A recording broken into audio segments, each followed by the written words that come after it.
আসসালামু আলাইকুম স্যার, ভালো আছেন স্যার? ওয়ালাইকুম সালাম, ভালো আছি। তুমি কেমন আছো কণিকা? জি স্যার, আল্লাহর রহমতে ভালোই আছি, আল্লাহ ভালোই রেখেছে। আচ্ছা, তাহলে তোমাদের ক্লাস আজকে তো ফাঁকা, সবাই কোথায় চলে গেছে? স্যার, সবাই বাইরে মাঠের ভিতরে খেলা করতেছে। সবাই খেলতেছে তো এই জন্য কেউ আসেনি ভিতরে।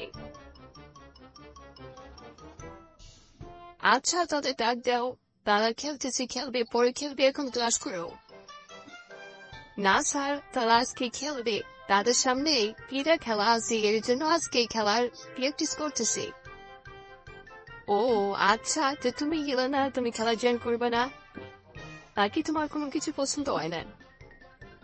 না স্যার, আমার খেলাধুলা ভালো লাগে না, এই জন্য আমি যাই না।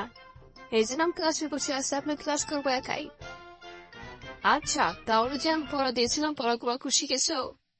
আর আগামী দিনে পড়াগুলো যে তোমাকে দেবো, ওরা তো কেউ ক্লাসে নেই, তাহলে কিভাবে পড়া শিখে দেবো?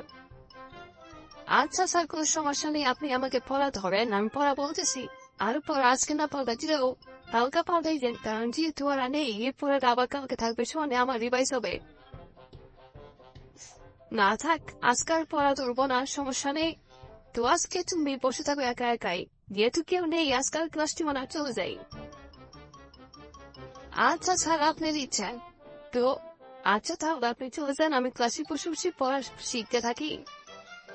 আচ্ছা, তাহলে তুমি পড়া শিখো, আমি তাহলে চলে যাই, কেমন? ভালো থেকো। আপনার ভালো থাকবেন স্যার। আসসালামু আলাইকুম। ওয়ালাইকুম সালাম। ভালো থেকো ক্ষণিকা, আমি এখন চলে যাই।